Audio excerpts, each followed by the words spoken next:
Hey, folks, welcome back to the program. This is Chris in Hermanus, down on the Garden Route in South Africa, the Western Cape. I'm here with Clinton Lerm, if I pronounce it correctly. Correct. It's pretty Wonderful. good. Well, because I tend to use the German pronunciation, so I sometimes, with Afrikaners who got, they kind of go, you sound like a German.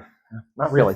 Anyway, so with Clinton Lerm, who's a local businessman here, and he is the candidate for the Overstrand, Yes. the Overstrand Municipality, which is much more than just Hermanus. I mean, it runs like all the way from Pringle Correct. over to Gansbaai and a little bit further. Yes, a little bit further. It's 11 towns in total. Whew. And the famous ones are Hermanus, Gansbaai, or the more famous ones, Baatsketersbos, Pearly Beach, Pringle Bay, Betty's Bay, Kleinmond. So yeah, it's a mouthful. I think that people in Stanford's feelings are going to be hurt because you mentioned Stanford. Yes. Which is where I'll be going later today, Gansbaai and Stanford. But I mean, it's a rather large geographic area with not a huge population, but spread out over quite a distance, about 1,700 kilometers, if I'm not mistaken. Correct. Yes. That's got to be a challenge. So look, I think we're kind of alike in one way for sure.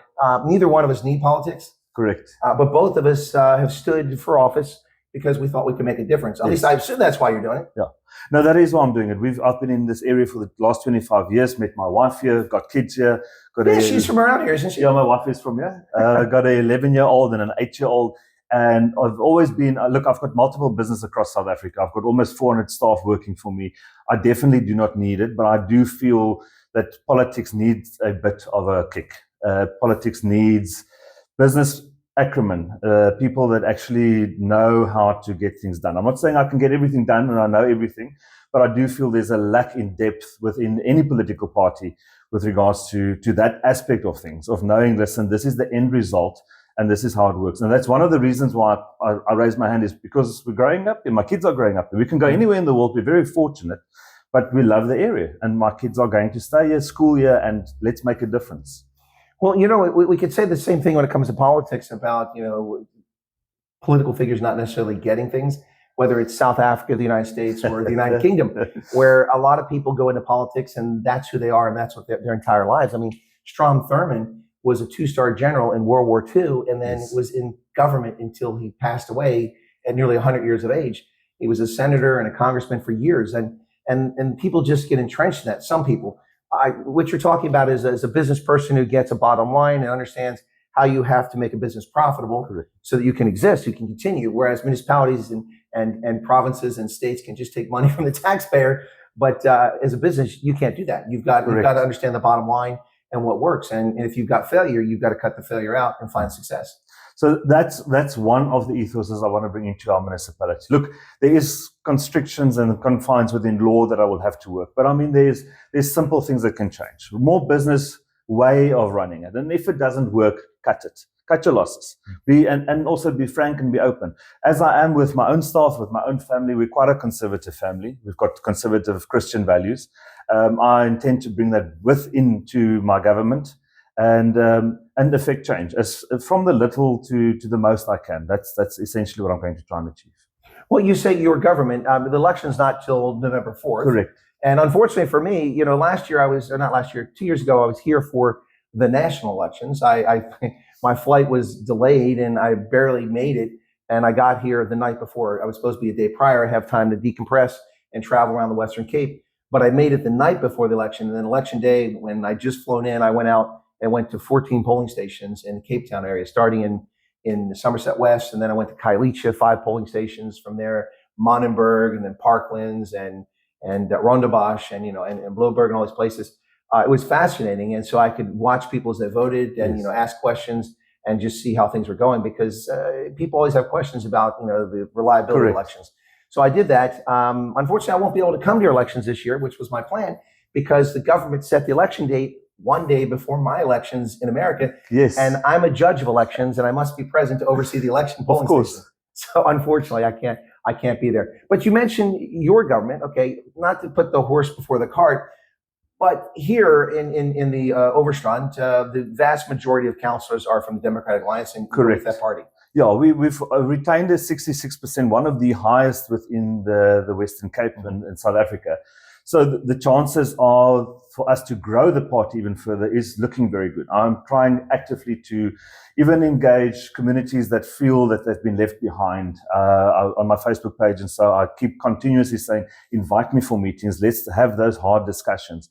You see, I'm also somebody who likes to work with my critics, because your critics are the guys that make you see where you need to move to.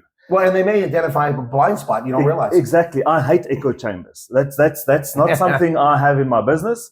I must be able to take criticism, but also I will effect an open door policy for whichever critic there is out there of Overstrand in the area. And I've already started doing that. I think the way that we are doing politics in Overstrand, because we've got a majority, and I'd hate to say this, it sometimes is perceived as if the Democratic Alliance in the Overstrand has become, how can I put it? Comfortable and a bit, to a degree, arrogant. And that's the I wasn't going to go there, Clinton, but you've opened the door. But that's the criticism we get from certain. And that needs to be addressed, because if I do not take that type of criticism serious, I sit with that same criticism in my tenure as the possible mayor going forward. And I would much rather have those type of people that are criticizing me, that are knowledgeable, that have got the skills set that I don't have, like engineers and professors and doctors, on advisory forums and panels to assist me, so that I can see their point of view and we can come to a growing Overstrand as a collective, as a community, rather than just a political party. No, I think that's a very healthy approach to it. You know, criticism is great, just as long as it's not abuse. Politics has a lot of abuse, but I think you have a thick enough skin and you've done well in life that the abuse, you'll be able to withstand that. And I don't think you'll probably get that much here. The community here in this area seems to be, I don't want to say united, but it seems to, mostly folks tend to get along. And in demographics here in this area, you have a lot of white South Africans and a lot of colored South Africans in the area.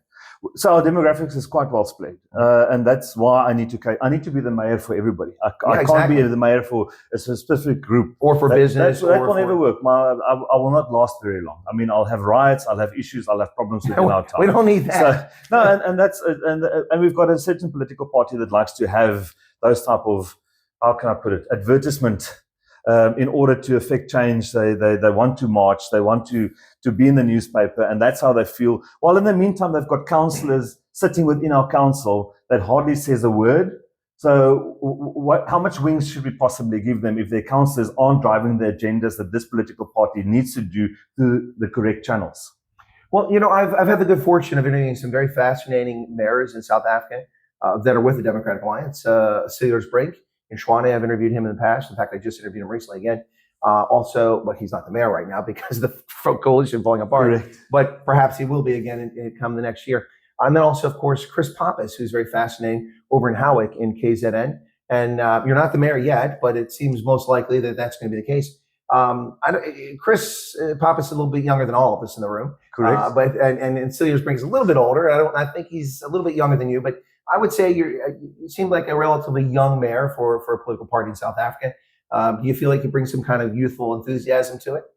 Well, I think what I want to bring is my values, my Christian values, my family values. I want to bring in the fact that it's got to be open door. I am also not going to be a mayor that's in the office too much. I'll do my administration side that I need to be, but I'll be with my communities. And something that I want to leave as a legacy is infrastructure and things that have been gone to the wayside, because it's nice to open certain buildings and have things to brag about.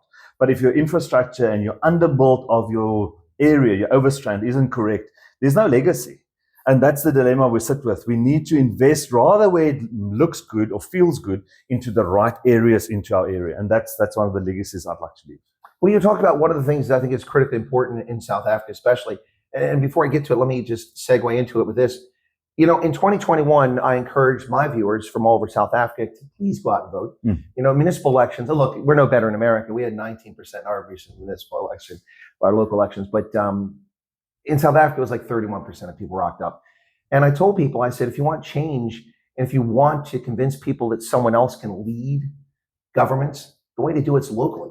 Because in South Africa, much of what people see on a daily basis comes from local government. So for instance, you know, your rubbish removal, your electricity, your water, those things are handled by, now in America, I have a private corporation for my rubbish, for my electricity, for my water. That's a co-op, but it's not owned by the state. So all that's done, it's a competitive marketplace and I get good service. can't say the same thing about my internet service provider, though. That's a whole other story. But no. So my point is that for Americans, when we look at local government, we're looking at the roads. We're looking at ordinances that you prevent people from doing things, or noise and things like that. It's a different focus, and that's probably why fewer people will vote. But in South Africa, you would think that people would want to come vote in local elections if they realize that most of the services that they rely on day to day are coming from local government. And it's all fine and dandy to vote in the national election for the ANC or the DA or the Freedom Front Plus or the Inkatha Freedom Party. But those people in parliament, while they're affecting your lives, you don't see it every day. It's people on the council. So I'm a big fan of Cilliers and Gordon Lewis as well as Chris Pappas. I think the model that we've got in the DA, especially amongst the leaders, are of such that it's service driven. And that's the problem. I don't think the public always understands that if you don't participate in your local government election, you're losing your voice. Well, and then you'd love to go onto Facebook and all of these other channels later. Complain. Yeah, and complain, but you've never been there. And service delivery is where local government hits the ground. That's where it needs to happen. That's where it needs to affect change. It's also the place where you can see the quickest turnaround.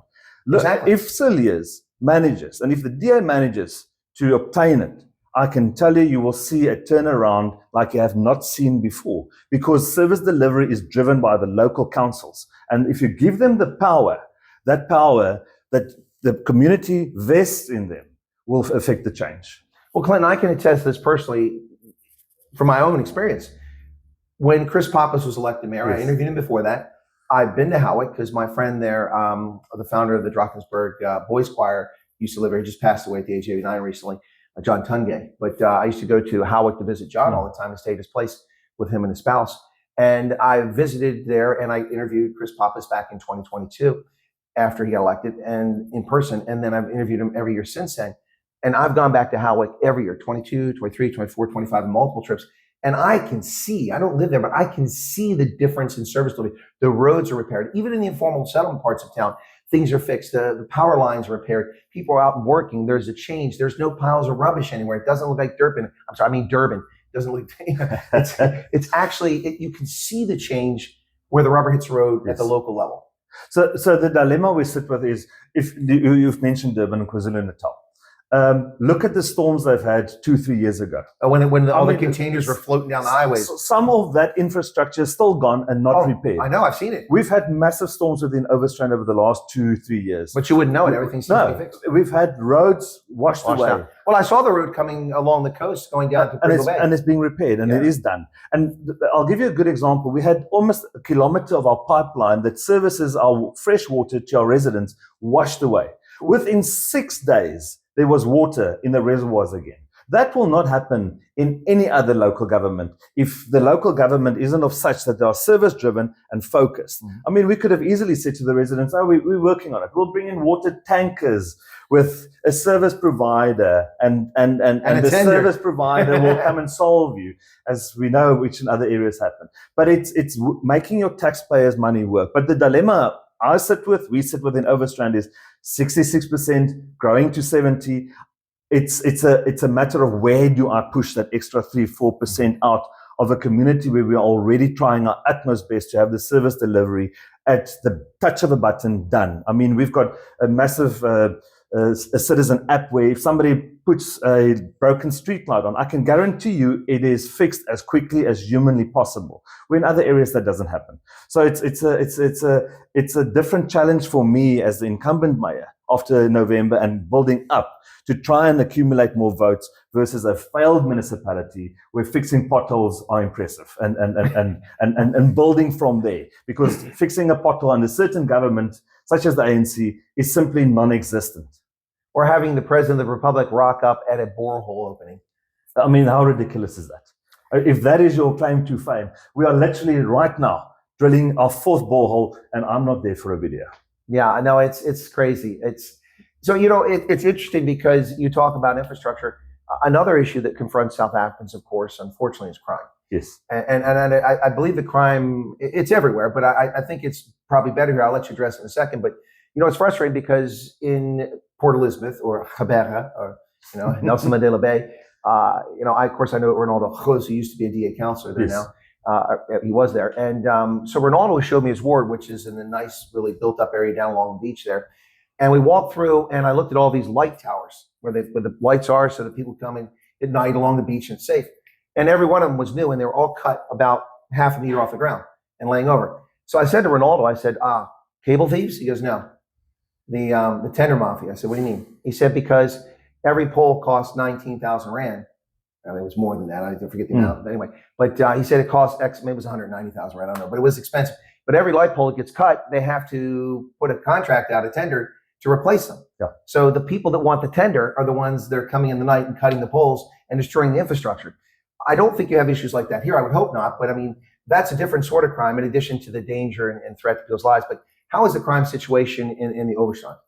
Look, people joke with us. We live in a bubble, but we do have crime. We've got GBV. We have our issues as well. Sure. Luckily, I am a very good friend and a great advocate for Ian Cameron. It's a portfolio head for the police and security. And I think from a national level, the drive is changing. I don't know if you've picked it up. The drive is changing to get SAPs and everybody more on board, elevate the guys that are doing the right work, demote or get rid of the people that are the guys that are absolutely not assisting and being counterproductive, to put it bluntly. There's a better way of saying that. But within Overstrand, we're fortunate that we've got very good community projects. We've got very good neighborhood watches. And that's one of the things. The sense of community within our area is also something I'd like to expand on. Municipality is brilliant. I mean, municipality can only do so much. For law enforcement, for instance, for this whole stretch that you mentioned, we've got 33 officers. 33. That's insane. But what is our force multiplier? I have a larger staff in my embassy. Our force multiplier is our community. Working together. That's it, working together. But we also have cable theft problems. We also have those problems. But our community and those active citizenships help us. And therefore, those partnerships need to be even strengthened, and see how we can facilitate them, getting more legal advice, getting more equipment in order to facilitate them. Because staffing-wise, I can't put much more pressure on my ratepayers, my tax base. I don't want to put more burden on them unless if there's really a crisis that I need to solve. Well, assuming you become the mayor, which I think is a fair bet. I'll probably, what is that website that you go, I'll make the bet and see if I win some money there. But assuming you become the mayor, which I think is a fair bet, what do you see as the biggest challenges? Is it population growth? Is it pressure? Because I mean, a lot of the area that this municipality covers is nestled right up against the ocean, and there's not a lot of space to grow. It's there, and it's not like you can put everybody up on top of the mountain or the side of the mountain. So is there a push from growing population or immigration or something like that? Because, I run into people. I was talking to your wife earlier, and I said, because the accent, I said, you must be from around here, because I hear people from Gauteng and they think I can't tell the accent. I'm like, no, you're from the Highveld. You're not from here. But there is some immigration. I mean, what challenges do you see when you come in office? Look, one of the challenges I'll need to do, it depends on who you speak to, because every community's got their own challenge. Every perspective. That's it. And I've got a massive community, and you must go and read up about the baboon issues we have within certain of our areas. Yes, I'm aware of that. It's a driving force. It's going to be a pivotal decision that needs to happen with our baboon projects, because I sometimes believe that the baboons are getting the attention in certain areas and not enough in other areas. But that is a political decision that will need to be made after the elections, and I'll need to sit and listen to both parties on how to solve it. Then I've got critical water infrastructure that I need to look at. I've got housing. We are very fortunate, but also to a degree, it's our downfall. There's not a millionaire in South Africa that doesn't have a house or a holiday home in Hermanus. But that is not economic stimulation. Obviously, I'm not a millionaire in South Africa. But I mean, let's face it, Hermanus is the hotspot for the millionaires' playground. I've got to cater for that. But at the lowest of low, I've got people that can't have a meal a day. So lifting the economy, I will need to look at pockets of land and see where one can have a little bit of development and growth that's sustainable within our economic environment, within our environment of our environment. Our environment is pivotal. People move to Hermanus and people buy houses here because it's scenic, it's beautiful. So whatever you do, that's the undertone of what you need to achieve. You can't go and now decide, listen, the density needs to be 5-story buildings, or it can't. So it can't look like Strand with the high rises. No, it's a juggling act economic wise. But I keep saying to the business sector, if us as the DA and as the municipality delivers, I'm challenging them to at least each have another employee or two in the mid of my term, in 2.5 years' time, because I'm going to try and have a conducive environment for business to flourish, whether it's trying to curtail safety and security even more, or put more investment over there, whether it is to put more money into infrastructure so that there's room for growth without putting too much strain. So it really depends on which side of the coin you talk to. And we've also got informal housing and electrification of informal housing. Now And sewage. So there's also a big fight with regards to informal housing that are going up. And there's a flip side to that coin. And I keep saying this, when people moved to their property in Overstrand, they had a water connection and electricity connection. So the least we could do in some of the informal areas, if there's a water and electricity connection, is make sure that we get the tax. And in fact, I'm not going to mention the figure, but the income that we get from the informal housing, because they've got water, electricity, and dignity and willing to pay, is bigger than 2 or 3 of our wealthier perceived suburbs, because they are willing to pay. And if people don't pay, you cut off, or you put them on trickle feed, and then they will pay. So that is another dilemma I need to play with. But also, luckily, there we get shares from the equitable share. So that type of money does not come from my rate base here that I need to influence that. I can use that from my business's tax pool rather than my local residents. Now that's a topic that is kind of heavy, and Yes. it really matters your perspective. If you're on the receiving end of that, it matters to you. But otherwise, you don't pay much attention to it.